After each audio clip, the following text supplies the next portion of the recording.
नमस्कार विद्यार्थी मित्रो, इंग्लिश विथ मेटे सर या चॅनलवरती आपलं स्वागत आहे. आज आपण यापूर्वीच्या प्रश्नपत्रिकेत विचारलेला एक प्रश्न होता की read the given instructions and prepare म्हणले PREPARE prepare a poster of dos and don'ts.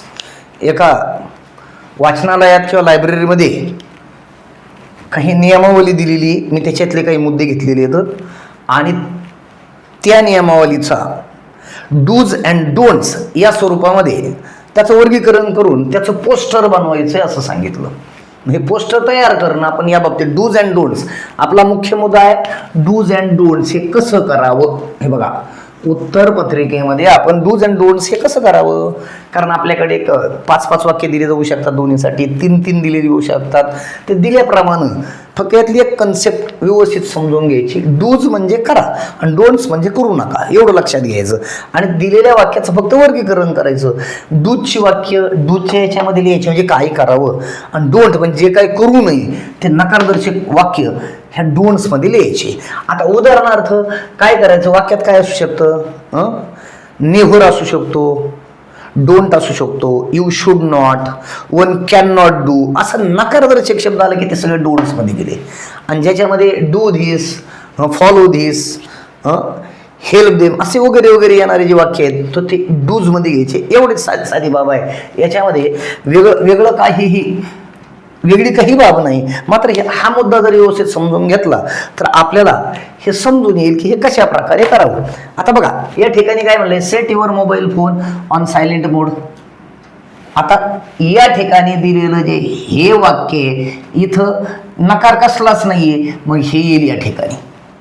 दुसरी गोष्ट, फॉलो द रूल, नंतर don't disturb others with loud group discussion.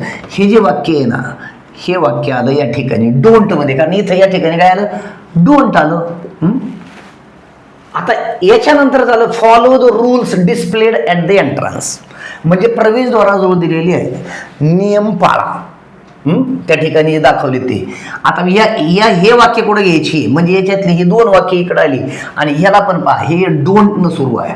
Don't tear म्हणजे फाडू नका, or fold pages of the book brought from library, वाचनालयातून आणलेल्या पुस्तकाची पानं फाडू नका किंवा दुमडू नका असं आहे. म्हणजे हे करू नका सांगितलंय, करू नये सांगितलेले डोंट मध्ये गेलं. म्हणजेच लक्षात घ्यायचं, हे जे वाक्य हे या ठिकाणी ही 2 वाक्य, डोंट सांगणारी वाक्य इकडे आली आणि डूज सांगितलेली वाक्य इकडे आली. एवढीच बाब लक्षात ठेवा. बाकी याच्यामध्ये अवघड काही नाही. याच्यात तुम्ही मनचं काही टाकायचं नाही, पण दिलेली फक्त वर्गीकरण करायचंय, काय करावं आणि काय करू नये एवढीच यामध्ये गोष्ट ही करायची आहे. फक्त वर्गीकरणाशिवाय बाकी या ठिकाणी काही काम नाहीये. तर फक्त याची तुम्हाला परीक्षेला मदत व्हावी यासाठी हा व्हिडिओ बनवलेला आहे. तर व्हिडिओ आवडला असेल तर चॅनलला सबस्क्राईब करा, फॉलो करा, लाईक करा. धन्यवाद.